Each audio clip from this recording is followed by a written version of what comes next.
put my phone on mute because y'all are active. And we are live. Hello, everyone. My name's Alana. I go by Afro Butterfly. Welcome back to the Digital Green Book Podcast.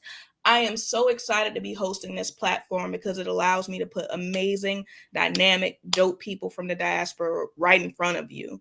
Today, we have a very special guest. Tanaka Tava has such a long laundry list of amazing things he's doing for people inside of our ecosystem.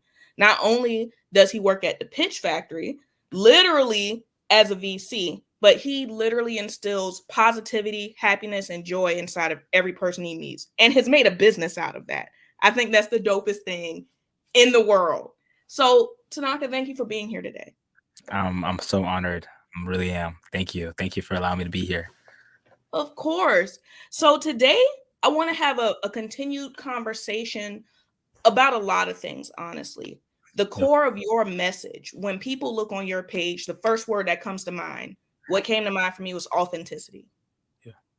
That I would say is your brand easily. Yeah. And I've been learning a lot about branding lately, and branding isn't what you make on Canva, funny little ads. It's not even about what you pay like Facebook and Google to push out different metrics that you want to meet. It's literally what do people think about you when you leave? Yeah. And authenticity is definitely the word that comes to mind. I was very honored to meet you at the conference, and I see what you're doing out here in these streets. If you could, can we get into your background a little bit? How did you become a venture capitalist? That's a long journey, so I'm gonna keep it short. You don't I'm have to. It can be medium. It can yeah, be it's gonna medium. be it's gonna be medium, but it's very interesting how I got into the space. And I want to say first of all, thank you so much. I mean, legitimately, me, I'm a believer, I'm a Christian. But so like I say, first and foremost, all credit goes to God. And also my family. Their sacrifices. I'm a first generation Zimbabwean American. My family has come from Zimbabwe. My dad and my mom came over to the States in 1997, and I was born 2 years later, 99. I'm the eldest of five siblings. So I'm 23, and the youngest is six. Her name is Naya. Shout out Naya. And then, of course, growing up, actually, I mean, I'll always say that my very first thing that I say that when people say, yo, who are you, whatever, I always say, yo, first and foremost, I'm a servant of God. You know what I'm saying? And I just want to be a person of love because that's the most important thing. It's just like, yo, how are you going to be used as a channel? And so when thinking about authenticity, right, I always thought about Maya Angelou's quote, like Mm, people will always forget what you do, but they'll never forget how they made you feel. feel. Yeah, Mm, like so, and also like my mom and my auntie both study psychology, and I had my very interest of human psychology, human behavior. I was first got into school to study neuroscience, and then I switched over to theater. But the main element when it comes to us as humans, the main thing that we all want to do is to be feel seen and heard authentically for who we are, right? And yes. once you tap into knowing who you are, you then have the opportunity to create that space and a safe space for people in order to do so as well, right? And so, honestly, to be honest, really, all my success or quote unquote success or the ideas or the ways I've kind of was here was really a result of insecurity and Mm, um, and trauma. Um, I know we're mm, going deep, but like it was coming trauma because I for a long time I didn't feel that I was enough. I wanted to prove my value. I wanted to prove my worth, right?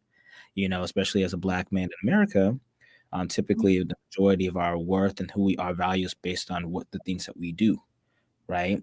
And so, of course, I thought that was my way of success, but it wasn't until I started going on my own healing journey, my own personal growth, really diving deep into my self development, my mentorship, my church community, and people. I realized that our only identity is us in the spirit, right? But then what we do is should just be an outpouring of love and for love instead, like from love instead of for love and affirmation, right? oh And my then, God. so, yeah. No, this resonates so deeply with me, and I want to let you continue right down that for real.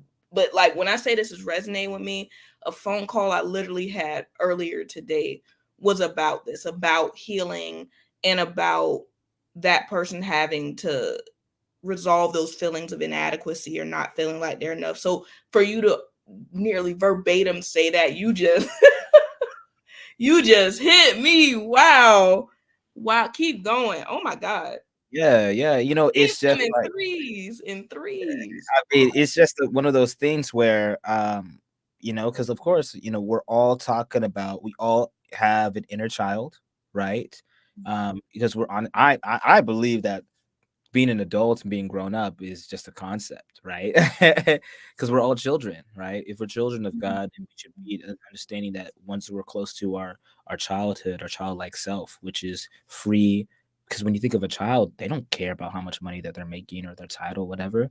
They're just happy being them, happy being there in the moment. They don't know anything's wrong into them, what's wrong with them until somebody else points out, oh, yo, that's wrong with you. Oh, you're weird or whatever, whatever, right?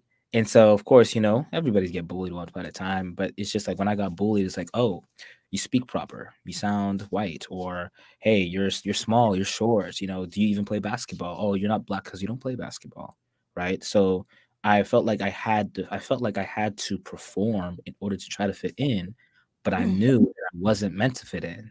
I was meant to stand out. But then when you realize the collective conscious is that we're all unique individuals, so you're in a society and a construct that like tries to put people into boxes. And of course, there has to be a way of identify. Like I want to have a caveat. Like, yes, understand your skill set, grow and whatever, but we're not meant to be put in a box because we're multidimensional, indescribable human beings. Just the fact that the mere existence of us being alive is a miracle. So we're all miracles, and like there's only one Alana that will ever exist. Somebody might have the same name as you, but they don't have the same DNA, imprint, personalities, traits, trials, tribulations, stories that you have. And so facts. I'm really, really big. And that's how it first now going back to my venture, right? At first, I'm like, I was tasked as the diversity of inclusion, like the executive of the vice president or something during college about diversity, right? I joined student government my freshman year, became the vice president that first semester. And then after that, the next year, I ran again, lost. But then they said, yo, we still want to have you involved. I said, all right, cool. And then so my job was to ask people how they felt being on campus and what some things that you can do better or anything like that, right? And so, of Mhm. course, I identify as an empath. I come from my mom and my auntie are empaths, right? And so when Mm, you're an empathetic person, you just have the skill set of being able to be listen and curious and really try to get people's experiences, right? That's just something that's always fascinated me. And so I started this project like I was supposed to communicate somebody else's feelings to another person. But when I take my mm, speech class that I took in my junior year, I realized that communication, like again, when you think about growing up as kids, the game telephone, right, or grapevine, something always gets lost in translation, right? yes. So I realized that I wouldn't be doing the person who is speaking for me to be speaking on behalf of them. There's going to get things lost in translation. I'm not going to get their point of view across the fully the way that they've experienced near their voice, or I'm going to mix up some words, right, for paraphrasing, right? And so I said, let me think back of like what is the most effective way, right? And of course, as a theater student, when we're talking about reading stories and acting and portraying or anything like that, you have to feel empathetic. You have to get into the lens, right, and your character development. So I said, all right, cool. So growing up, my dad and I, our way we bond is whenever we drove, we didn't listen to music. We listened to NPR, BBC, all these big news channels, right? And my dad started making me read the newspaper when I was two. Oh, And damn. yeah, yeah. And but fun fact, he started making me read the newspaper when I was two, but earlier, like, I started speaking at around 9 months old, but then I went mute at around 13 months. And I wasn't able to speak until I was four, right? So I had this whole period of being mute. But of course, I kept on reading and consuming and reading. And I, of course, had to go to speech therapy and all that stuff, right? And so, and now because of that, I understand the power of the voice. I understand the power of how to tell a story. And even then, having the responsibility to showcase somebody else's story, and then after that, listening to Earn Your Leisure, and I heard the advertisement for Anchor to distribute the platform. I said, "Cool, got it. I'm going to start the podcast as a way." First, it was called Campus Cuts, and now it's done what it's done. And I realized that each and every time I sat with a guest, right, they're like, "Oh man, like you ask really great questions," or "Oh Mm, man, thank you so much for just this opportunity," because sometimes I felt I'm feeling heard, I'm feeling seen by you. Like it really means a difference, right? And then I Yeah. thought about it like, okay, one of my main inspirations is Miss Oprah Winfrey, right? And the way that she talks about like her philosophy was like talking about being intentional, but she Yes. realized, yeah, like while she might sit here profitable, being a billionaire and wisdom and all that stuff, she always said that I realized that whenever thing that I've done, it Mm, was not like I now know that the truth of it was not me just being famous or just being having this acting whatever. It is me having the responsibility and the opportunity to bring consciousness to the masses or the collective, right? And again, about exactly. healing, about love, about these tools that will hopefully help make the next person better. So my main mission and my main goal with Tava Multimedia Group is not for me to necessarily make the other person better, but it's the Mm, person that is going to meet the other person that was impacted that's going to impact. That's how you measure impact, right? And then because of course people like, oh yeah, I might hear about some shoes, right? So Nike might put out an advertisement of like a brand of shoes, right? But mm. I'm more likely to buy the shoes when my homeboy tells me about the shoes. So Relationship marketing. right, relationship marketing. But I don't even see it as relationship marketing. It's just life, right?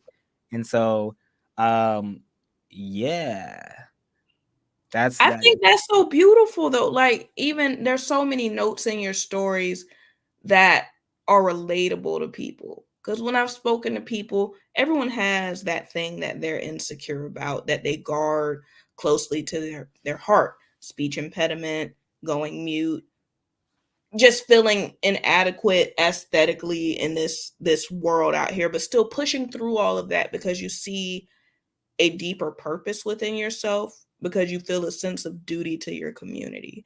And I think that is the core of your authenticity. I think that's such a beautiful we're all like rubies, gems, diamonds with like there's different facets of us. You have your humorous side, you have your dark side, you have all those things, but at the core of it, who you are is the thing that you are majority of the time, and that's your true authentic self. So your concern for people, your empathy for people makes you. So no matter what you decide to do, whether you interview people, whether you want to be a conduit for your community to pipeline resources into them, whether you want to connect one individual to another, like you're a super connector, and that's not a responsibility to be taken lightly at all, because sometimes, especially as I explore this founder, angel investor, venture capital world more, the proper introduction can change your life Absolutely, like legitimately. legitimately. So I don't take that lightly at all, and the fact that you even take connecting people and telling someone else's story authentically, knowing that you might just have that one time for that first introduction, that's that's a responsibility not to be taken lightly. Even if you look throughout history, why our people are such I think why we make such phenomenal storytellers in media, in life, in all of our roles is we have the skill of oration, speaking, built into our blood. Like Absolutely. somebody can tell a story about a cookout and you feel like you were there. Yep. So the fact that you even went into theater even highlights that more, to be able to convey those different nuances of portraying information. That way someone else can feel the impact of the scene or feel how much care and concern you have for somebody. That's amazing. I know that was a segue, but I respect you highly for that. To care about someone else enough to want to tell their story fully. I mean, Kudos. hey, thank you. I mean, shoot, I thought it was crazy. I remember when I first had it and I was trying to tell my homeboys, shout out to the good brothers, '06 and my frat, and like, yo, I got this idea. Because what really was the conduit for that pod was, I mean, LeBron James, the shop, and what he did with Spring Hill Entertainment, right? Well, the Spring Hill Company, pardon me. And again, seeing that, yo, I'm more than an athlete. And he was able to put athletes, right, in rooms with politicians, with executives, with activists, and all that stuff, right?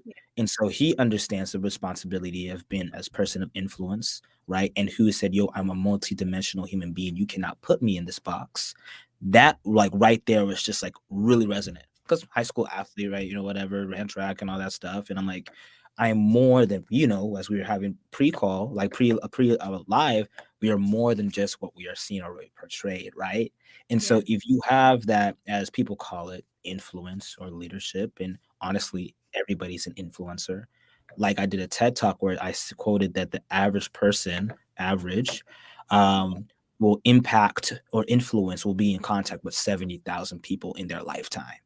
But then Wow. now when we look at technology and we look at the internet, right? And we see us posting videos, like we don't know who's going to watch this particular thing, but we know that it's going to influence somebody because we're providing information or something or a conversation that they're going to take away and it can change their mind, right?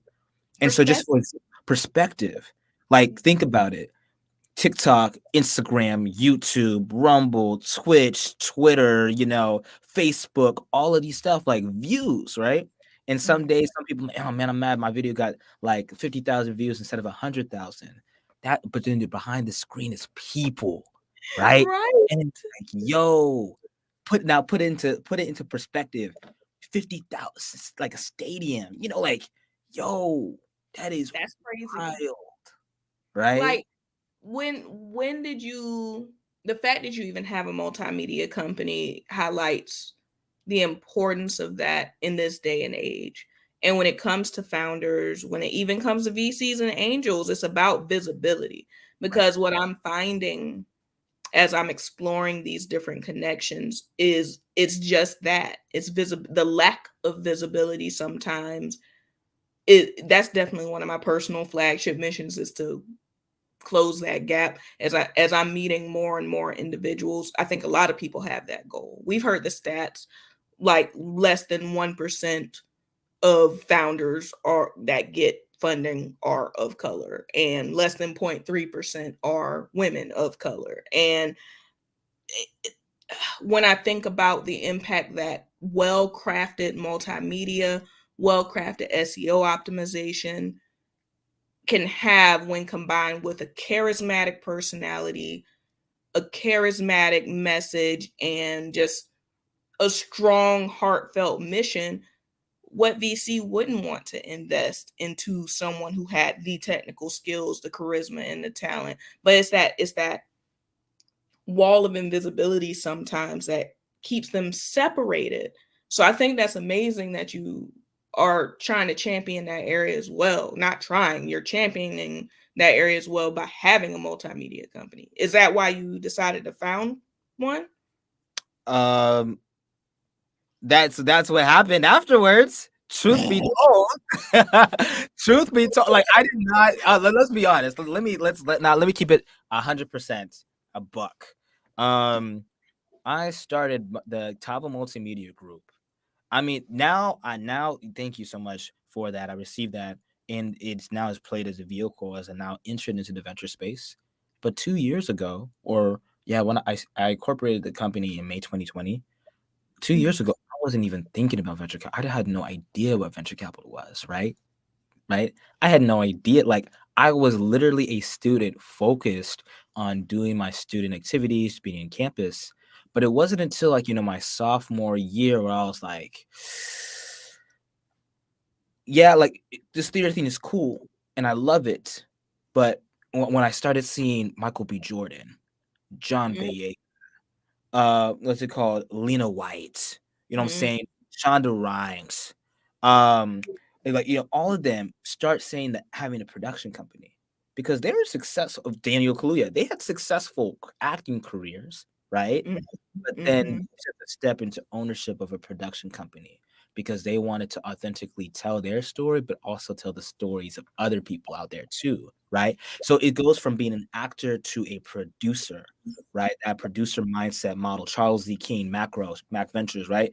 So when I started seeing that shift, because candidly, some of the stories like I that were being displayed at my university, right?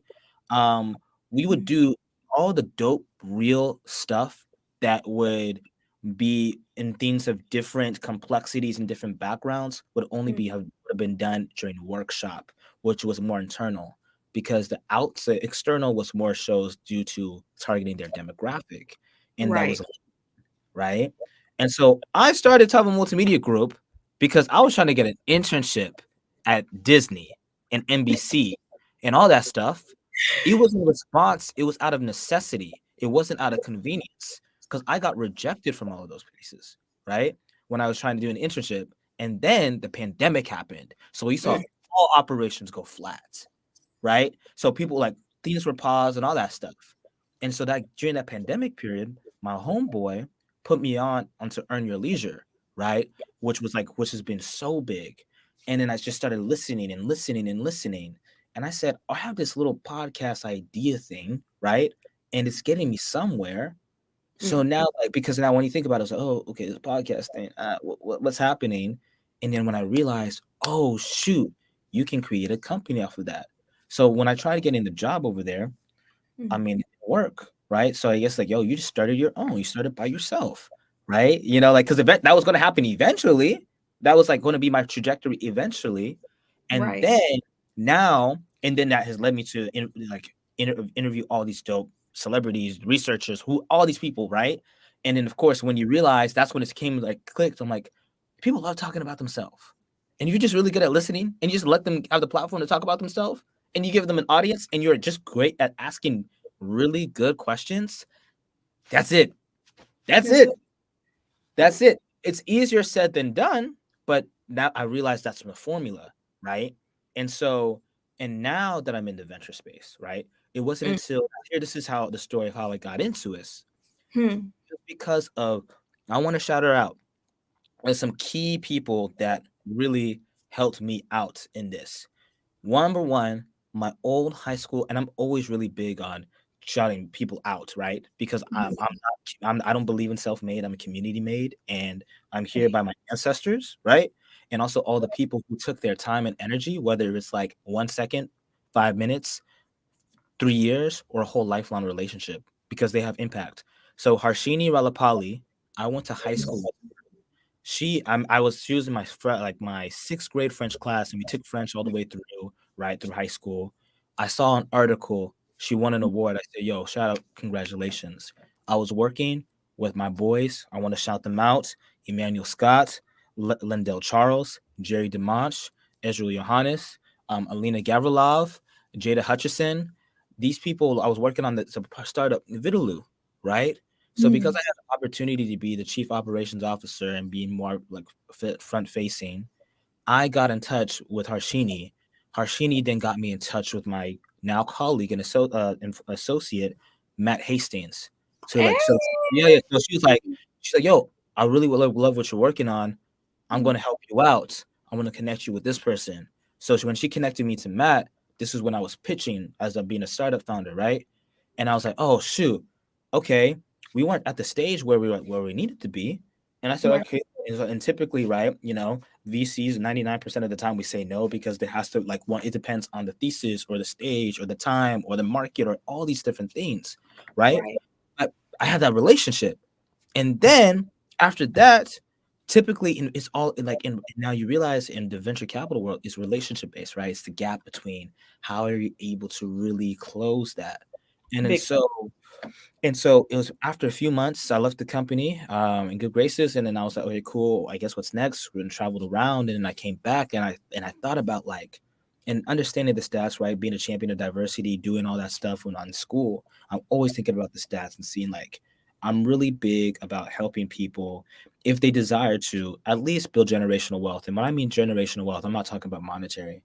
I'm talking about health, mind, spirit, right? And all this different things because we have things that follow us, right? So are you going to be the one that's going to break that chain, right? Who's going to change the script? Mm, And so, yes, my money's getting a part of it. There's all these other things, but then it's like, but then really, really what it is, and especially for people like us, right, is mm, just the lack of information, the correct information, and the resources or the connections to that. So of course, I remember when I was on vacation in Tulum about 2 years ago, I was right. like, I know my calling. Like I know one of my callings. I'm a connector. I'm a connector of people. And so I want to say thank you for affirming that in me. But I realized that I'm like, I'm really good at connecting people and like, yo, I know somebody who does this. Because of course, just me being curious and just wanting to learn so much and just being kind, right? Like That genuinely being kind and not doing things for stuff or For from an agenda, personal gain, right? right? Right? But when you give, the law of giving, shout out Deepak Chopra's seven laws of spiritual laws of success, and again the Bible, right? When you Yes, give from not a place of lack, but from abundance, everything returns. Karma's yes. real. Everything comes back. It definitely is real. I mean, what's the greatest commandment? Is brotherhood. Right. So now because of that, I saw in venture job, like there's not really a lot of job postings, right? It's very because again, most people go through that. It's very rare. So it wasn't Mm, until I saw this positions open, I was like, huh. So mm, I applied, I reached out to Matt, and I'm like, yo, are y'all hiring? He's like, yo, we'll get back to you, da da da. I said, cool. And of course, just me being researchers, the same way that I looked people up at looking to get them on the podcast by reaching them up via LinkedIn or Twitter, whatever. I mm. went on LinkedIn, I saw who's the president, who's the co-founder, or who's going to be the hiring manager for this, right? And so I contacted all those people. I was getting my resume ready, and shout out my now fourth person, shout out my uncle Manfield, who really helped me prepare in terms of this, like what is in the venture space, because he Yes. done a lot of like financial and financial backing, trade equity trading, all of this stuff, high finance type things, right? So Okay, he's shout out Uncle Manfield. yeah, and he helped. He was an unofficial advisor and mentor throughout my startup journey, right? Because he has been exposed to all of that. And so when I saw that, I said, okay, cool. I'm gonna put my best foot forward because of that. And I guess um I know I'm aware that my name is memorable, and this is and I have now I realize this is a blessing and a curse. I'm a very memorable human being, so I got to be mindful of like how I conduct myself, right? So I'm like once I'm somewhere, right? Not mindful like oh be scared, but I'm just like I know because my energy is infectious because of who I am. People Yes. know who I am, right? Like Right. You can't be cutting up in the bathroom doing, nah, yeah, right? No, but more importantly, like I'm memorable, and I know Yeah. that if I make a case and if I present the evidence well, if I'm able to do this, this is what's going to be done, right? And Yes. so I said, okay, cool. I did that, and because of that one connection, because Harshini was like, "Yo, Tanaka, whatever," it has drastically changed my life. And so now I realize I'm already really big on again my calling, being a connector of ideas to people, a Yeah. distributor of information and knowledge, and a disruptor of conventional living and thought. Right. So Disruptive conventional living and like thinking right, like so I understand that like being a connector and being a distributor of information and knowledge anyway, because growing up I always just reading and I love sending stuff to my friends like yo check this out, check this out, check this out, right? yes. And so now it's like yo that's activism because it's just like you may read something that your friend didn't even know any idea. You send that information out and he's like yo here's information and yo here's the person that you need to plug into in order to get to whatever thing that you want to do. It's just Yes. so fun. And so, had an interview with my hiring manager, Mm, Mr. Nick Spiller, and then from there, statistically, right, from somebody that does not come from a high finance background, I didn't study finance or economics traditionally at school. But right, that on paper that might have could disqualified me. But what qualified me was my curiosity, my passion, and my permission and giving it to myself. And I yeah. was looking at 10Ks, SEC filing, Form Ds, Form 10Ks, all this stuff like how to whatever share safe notes, right? Because of the startup experience, but also just in my free time. So I was thinking about this stuff like because I was very curious. I'm like, yo, how is shares allocated? How is this? How is wealth distributed? What does it mean to be wealthy? Come Most of on, the how it's well distributed. most of the time, the majority of people's wealth is not necessarily cash. It's through assets that are hold the stuff, right? And so, so it's just like because again, when we think about rich, right? There's a difference between rich and wealthy. Rich is good for a Oh, short time, but wealthy is what something that you can give to your kids. So like, and to be quite frank, I can't pass on my VC job to my kids. Once I'm gone, I'm gone. But what I can pass on is the information, the insights, the knowledge, some stocks, some shares that I get, or what that I get from the income from over here. All this yes. information, knowledge, pack it up, whatever, and give it to whatever, like to them, and also to my friends, and actually how to navigate in the connections because that's going to be lifelong, right? And so that is how I got into the venture space. That is like my mission and whatever. And now I realize I'm in this space and being a person of color, right? Less than like 1% of us. It was 0.67% men, 0.21% for black women, right? Wow. 0.3. You know what I'm saying? Like understand that, and only 3% of the of the venture capital space is well, black people specifically, right? Hmm. And so now it's like when I'm here, since I already grew up being of somebody that always wanted to be an advocate in some capacity, some way, reading Yes. reading Malcolm X, reading all Angela. Like I had the opportunity to watch and listen to Angela Davis speak at a conference. When I was an undergrad, what I'm saying, like in person, get to shake her hand and say thank you. So it's like when you have seen revolutionaries, have you read revolutionary stuff? It's just like it is being ignorant not to. And there's this quote that Kanye said to Oprah, um, and when he was sitting down back in 2006, Kanye was like, "Man, I wanted to get rich, and so one day I could do nothing. But then when I realized when I had everything, I got to keep on going because I now need to have the responsibility in order to open the door, right? Being a door opener, and and when it comes to being authentic, right? Maybe because maybe some amount of my content might turn off some people. That might be annoying or might whatever, and that's okay because when you know own who you are, it doesn't matter, right? I might miss Everything some isn't for opportunity, everybody. right? Exactly. But because I know with the intention, I know, and I believe this is like the season that God's calling me to, I'm just gonna run and roll through it.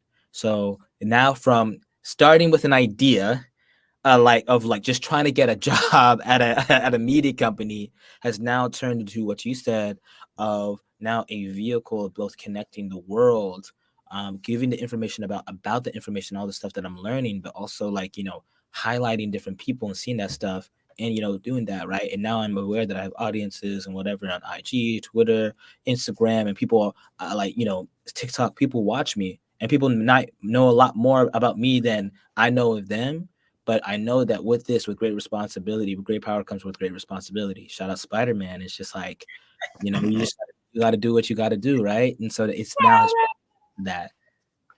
Come through, Peter Parker.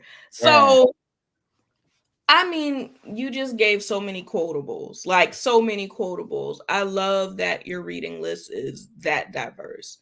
Like two women of my heart would be Angela Davis and Maya Angelou. Like I resonated so deeply with you when I met you at NearCon, and then to just be able to sit up there just now, like I feel like even though our stories aren't identical, like you literally just condensed my life story, that search for authenticity, the need and desire, and that the internal calling to connect people to resources, and even everything you just said about generational wealth. Because if there is one thing that I would be concerned with about this planet is leaving behind something for the people who come after me, because this vessel's temporary. I Right. can't take this with me. I can't take this with me. But will I leave behind a game plan, an exit strategy, an increased strategy for everyone around me? Am I going to sit up here and try and hoard all this to myself? As I'm learning. Everyone is learning every day, but as I'm learning, I can't sit up here tight fisted. That's why I love having these conversations. I could easily had this phone call with you off camera, but as I'm discovering myself, I find it so important to have very transparent conversations with individuals like yourself, because I know if what you're saying is resonating with me, it's resonating with whoever's watching. That's that, and that's on that. But touching on that a little bit deeper. So when it came to you unintentionally but intentionally, because it was aligned, falling sort of getting into this venture capital position, what were some of the things that you learned once you were in that seat, in that space, and what were some of your earliest investments in that space? What, when you first got into that cockpit, you're like, I'm the pilot now. Like what were your some of your earliest investments? Well, I want to make sure to. I think those are some great questions. First of all, um, so now most of the time, so there's a difference, right? So angel investors, like being an angel investor, is investing your own money, and which I do. And also like being a venture capitalist, you working at a firm, right? And you're investing OPM, other people's money, limited partners, right? And then so then after that, once the limited partners invest into a fund, the fund is ran by general partners, right? The general partners then um, create and curate a team called the investment team, where they hire principals, associates, and analysts, right? People Yes. to work and whatever and all that stuff. And so, well, I want to be mindful of the companies in order to, the regulations and laws, whatever. I can't necessarily say whom, right? Because That's legally, right? However, I will want to say is that the one thing that I've learned personally fine. is, man, there's a lot going on in this world. There's a lot of innovation, like everywhere, right? You know what I'm saying? Like people are always working on something. The one thing Mm, that got the key to learn is most importantly is to trust yourself, right? Have that mm, strong conviction within yourself, and whenever you do bring an idea to the table in order to like to let people like working with coworkers, but mhm, two, um, always keep an open mind and realize that you don't know. I'm a person that's very like I'm very self aware, and I'll let you know when I don't know something, right? Like, and mhm, I'm not afraid to not know. I love that about myself. But like genuine when you don't know, you like lean into that, and so you can really dive in deeper and asking deeper questions. Go into your teammates. This is not not a position of just like, oh man, like, oh yeah, like being an investor, right? You work for the portfolio company that you invest in. It's not the other way around. You're not working for them. Just like Gary Vee says, right? mhm. Was an executive, as a CEO or as a whatever chief, you work for your employees. Your employees don't work for you, Facts. right? And so it's always like coming with that servant-minded, servant leadership mindset. And so I shout out to my leadership class and Dr. Kevin Jackson, who really helped instill that, and also my mom and making me read John Maxwell when I was 6. My mom's crazy. Mom Come was on. crazy. No, but mama was amazing. So like Mhm, like leaning into that, leaning into who you don't know, and also leaning like understanding that you work for these people, not them working for you. And mhm, so I'm very excited and happy that the majority of the pipeline that I've advocated for and have come into the portfolio at Capital Factory it has been female-led companies. That's one of my big thesis into like what I wanted to the point of view that I would like to is like I understand that my privilege as a man um, and the lack of funding or like the difficulties that mhm, women face in order to get to legitimize their business and get funding. I know that, and especially is coming from a family who has female entrepreneurs, my grandmother and my auntie, and seeing that in real life, right?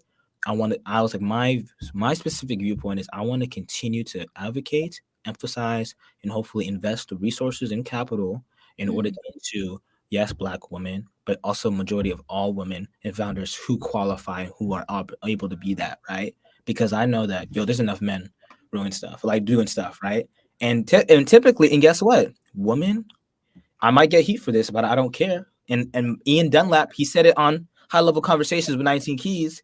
Women are better investors, operators. They generate higher returns because of their because of their risk adverse, but then mhm, also tapping into the human intelligence, the empathy, the way to be able to empathize with the customer relations, their attention to detail, right?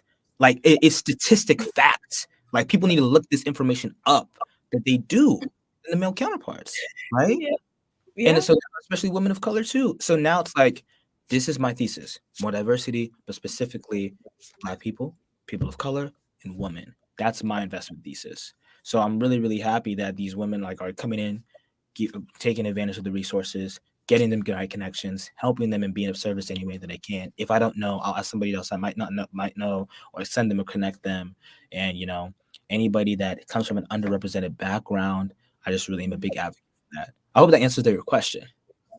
That definitely answered my question. As I've been having more of these VC chats, more of these angel chats, and really the questions I want to get to is I'm in my novice hood. Like I'm into accelerators right now. I'm not even in incubator status or anything like that. I love having these talks with people because I'm always curious to know from the investor standpoint, what are you really looking for? Especially if we're talking about an early phase company. Is it the personality? Is it the talent? Is it the willingness to increase knowledge base if the deficit is there? Is it like there's so many questions that I have because each investor is looking for something slightly different. Right. And humans know, or anyone who has any sort of awareness of the business ecosystem knows that most businesses fail within the first 5 years, but getting down to the etiology of why, it's usually due to lack of funding, lack of mentorship, lack of access to resources, guidance, even something as simple as IP, trademarking your business, like the basic things. That's why I see so much value in accelerators. That's why I see so much value in mentorship. So it's beautiful to hear your thesis, and that's a question that I will incorporate going forward because I didn't quite have that nomenclature to ask that before.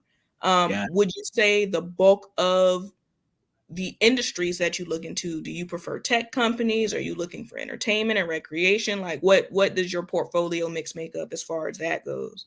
Specifically Texas based, right? The firm currently right now, they were looking for Texas based companies, um, technology, right? Anything tech related, healthcare, consumer product goods, right? And then now most people don't understand, I'm gonna say these words, C to series, whatever, right? Mhm. There's nomenclature to be able to identify these stages for a company, right? So Mhm. the firm that work at currently is seed to Series B. So basically, seed funding is that anywhere from that zero to like less than a 1.5 mil, all the way to Series B. You're talking about companies like 70 mil plus valuations, right? Wow. Like value, whatever. So you got it. So now, for I think for any founder listening to this, some great resources to really start getting tapped into the VC space is Crunchbase, right? So you can actually track all these different companies. PitchBook, that's another resource so that you can see what's going on in the ecosystem. Open VC, so like you see different jobs. People looking for jobs for VCs are also founders seeing all the different firms and what they're looking for. Right? Are you a firm that invests into SaaS, software as a service, B2B, business to business, B2C, business to consumer, D2C, direct to consumer, CPG, consumer product goods, right? All these terms of like understanding, like, okay, this what is a biotech, right? So there's so many investors, and the ecosystem is large. Because I remember being on the other side, I would just try to all these people go on Crunchbase, looking at these investors, say, "Yo, what do you invest? You invest." But then I didn't know what the company that was. Well, I knew the categories. Oh, social media, but what type of social media? Are you a beauty platform? Are you a marketplace? Are you this? Are you that? Are you a direct to consumer? Like, right? Are you social gaming?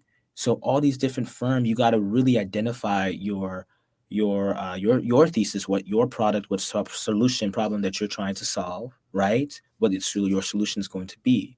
And then also, I really think a person who does a great job of democratizing the VC space is Nicole DiTomaso.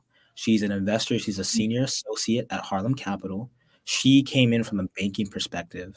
And then she worked in banking for 3 years, and after that, now into VC.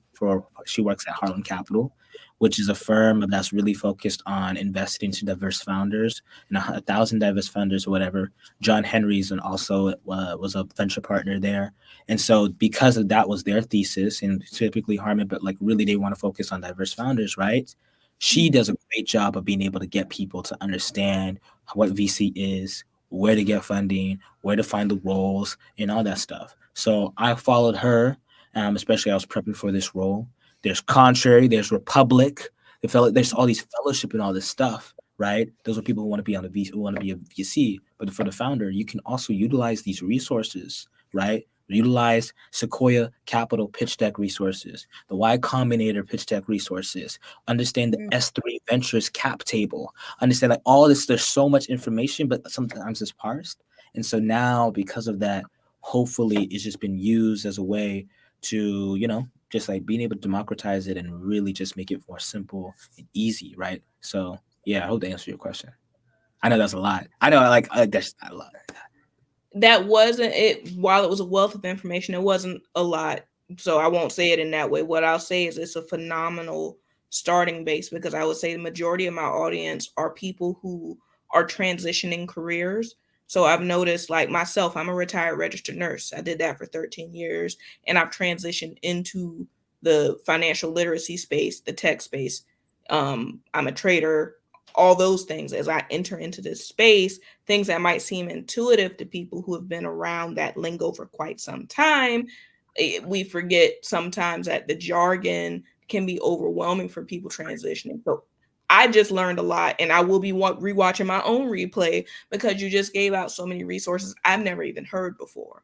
And as someone who considers themselves a founder in that space, like I'm still in accelerator phase, there's a lot that I can learn or do to even groom myself. But I know that there's a lot of people listening that are taking hard notes right now. I mean, So yeah, it's a I wealth of information. I do my best. Again, being a distributor of information, man, because like there's so much, and then if you're able, and I think I now have learned, especially now being a theater student, be able to say it in a concise, easy way, slow, get there, right? It makes it much more Translating.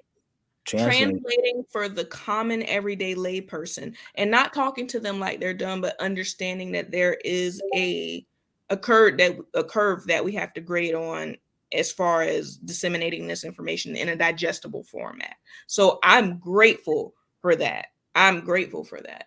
A question, one of the questions that I get from some of my male viewers, hot take, I, especially me being a black woman, am so excited to be entering into my entrepreneurial phase right now because there does seem to be a large community effort or a growing community effort to invest in female founders, black founders. But some of the comments that I've gotten from my male friends who are founders in this space who are really providing guidance and mentorship and have definitely helped me, like, even just clarify my vision or where to look for resources and things, they're feeling that sort of drawback right now because it's like if you check one of those three boxes, if you're a vet, if you're a woman, or if you're black, it seems to be a slightly easier time. Not that it's an easy time, but a slightly easier time than say our black male counterparts. They're feeling a little left out right now, just a little bit. So, what would you say for them, those who are not vets? What's a good starting point for them to look for some resources, our black male founders right now? Because a lot of these scholarships are geared towards women. Ones I Right. can think of off the top of my head are like Fearless Fund. They just had a $10,000 grant application. Black Girl Ventures is heavily invested in black female founders right now. So our male founders are like, help, we're still here too. We're still developing. So where would you have them look? Google for startups. Google's for startups is a great place to start. Also, there's this organization called Div Inc. Diversity Inc. Accelerators, right? That's a great resources in order to help. They're aiming, they're open and aiming, helping. Like, they have an accelerator, but they also have child investment challenges, pitch competitions. There's always pitch competitions that you can look up. Open VC is a great way to look at those pitch competitions. Mhm. Uh, Black Star Fund. Black Star Fund is a venture capital firm based in San Francisco, and so the founder Kwame, he posts a lot of resources about helping Black founders, right, in general, about all these resources on this website in order to find them for resources for investments and as well. And also, most importantly, I think the thing as Black men we need to also work on is um, being open to relationships, right? Because we so guarded. So well, most majority like are so guarded and tight. Like, I don't need help. Your network, your your relationships, nurture them. Be open. Say that I need help. I would love a connection to this, right? Those are some great ways. Of course, you got earn your leisure, as well as like there's a public voice. But like those first three that I said have tangible resources and information and things and links, to help the Black founders, male founders be able to get access to that capital and just like in those connections to see what's happening. Thank you for that because I definitely see them. I know a few that have like started complete online schools to help onboard people into the tech space, the Web3 space, cybersecurity space, and that can be a lonely road sometimes, especially when you're sitting there coding something out day in and day out, or uh, going on tour and doing community investments or trying to build an entire concept from the ground up. I will say My male friends can be a little lone wolf sometimes, but noted. And I hope y'all heard that. Take that in. Spread your wings. I'm a I'm a poke kind of person, so I usually poke people into having relationships with me. Uh, But you gotta irritate them sometimes. Hey, let's go for coffee. Let's just go for coffee. Forget the infrastructure talk for a minute. Like you have to get oxygen and sunlight. You need that as a human. Um, Absolutely. but so circling back to yourself now, because and that's something I definitely want to connect with you off camera as well. But one of my overarching goals when I'm able to take a little bit more attention away from my personal startup and shift more into an angel investing capacity, what would you say are some of the things that you had to learn early on in that capacity, not even as a venture capitalist, but as an angel investor? That's a good question. Um, Ask to see the financials, Hmm. like because again, like you as an angel investor, you want to invest into projects or people and ideas that, of course, you're looking for a return. And, like typically, angels like to see a little bit of a return, a 2 to 5 year return compared to a venture capitalist, which is like a 7 to 10 year decade year return, right? Hmm. Um, and so because you put in your own capital, and most importantly, yeah, ask the financials, Hmm. actually see whether or not the idea is going to be somewhat tangible. Don't be afraid to always ask questions, and most importantly, understand whether or not, like, think about it from your sense. Are you able to not do well, like be okay without seeing this money for a certain period of time, right?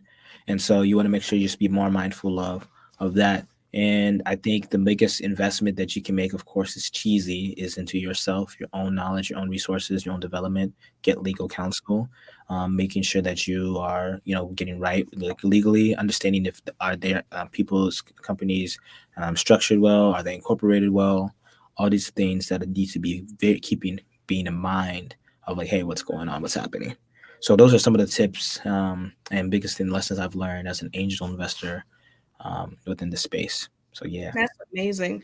I think that self education component is one that doesn't get nurtured nearly enough because I think most of us were raised in a systematic approach, like be it public schooling or things like that. You have to keep in mind that hey, there's not always a syllabus or a curriculum to this thing. Sometimes you have to wing it, and in doing that, that's where relationships come in handy. Asking other people who have successfully done, even if it's partially to some degree, the thing that you want to do, asking those people who've successfully done that what they did, and then adapting from there, taking that and running with that. So I'm forever grateful for that. Now, I want to know, Tanaka, what is a personal project that you are working on and how can people connect with you? What is a personal project I'm working on? Sheesh, that's a good question. Of course, I'm always working on some personal projects. Uh, Man, uh, one of them actually had to be pushed back, um, due to negotiation. My buddy and I were going to throw an event for artists and entrepreneurs and all that stuff, just like NFT, crypto, Web3 event, and I think that was going to be dope. But he had to get it pushed back a little bit. But a personal project that I'm working on right now is um, I'm working on I am working on capturing memories. So as a part, like my first kind of like the way to for my media multimedia company, right? I first started at taking stills, right? Photography. I got a camera. My dad gave it to me. So I've been like messing around with the camera and just working on my photo editing and all that stuff. And just again being an artist, understanding that artistry is a different mediums and films, right? So I'm a poet. I love poetry. I love writing. I love poetry. So I'm just working on a way of like all the moments that I capture with my camera and images that mean a lot to me. um Mhm. i'm I'm writing a poem. I'm challenging myself to write a poem about that picture. And then after that, I'm thinking I might make it keep it as I might put it out as a book. I released a poetry book about when I was in college, and I actually did really well. But just making a personal project, right? But then also that's just forced me to just capture the moment with my friends, and just have fun with that medium and not monetizing it. Really, that's just for just pleasure and hobby and just having fun. So that's the personal project I'm working on. For the people, if you want to connect with me, you can connect with me on all social medias at TANAKATAVA, Tanaka Tava. I'm just a LinkedIn DM away. If I'm slow to respond, give me grace because a lot of people want to talk to me. But I'm so honored. I'm so blessed and so grateful just to be in the position to have a lot of people want to talk to me and just being able to help them and provide them, right. But I do answer. I actually do answer, and I make sure to answer all my DMs, right. So that's the way to connect with me. I am active on LinkedIn, active on IG. So that's the way that you can hit me up. Thank you so much for that. And hey, don't undercut the recreational things that you do for yourself.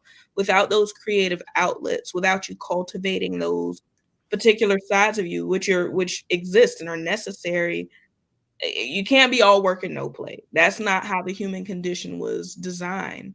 Like my grandmother used to say when I was a little girl, like the analogy she gave me to help me understand how a soul was put together, that we come from this one collective pool of consciousness. And you can imagine it like a bucket of Rocky Road ice cream.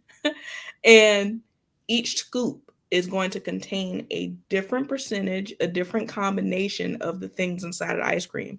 One scoop may have nuts, one scoop may have caramel and nuts, one scoop may just be straight ice cream. Some might have a perfect blend of all of them, and some ratios may be completely different. But we all come from, while we're able to be empathetic and resonate with each other, we all come from this same pool, but we're made up with of different percentages and components of that mix because we all have unique gifts and talents, and we have to exercise those things or we lose them. Absolutely. So I'm so grateful that you're cultivating your poetry. I think that's a beautiful thing. I used to write poetry back in the day, but it's been some time. We ain't finna touch on that. But thank you so much, Tanaka. This has been a very enlightening conversation. I know I got gems from it if no one else did, but there's no way no one else did because that's the audience. A lot of entrepreneurs are looking to be successful in this space.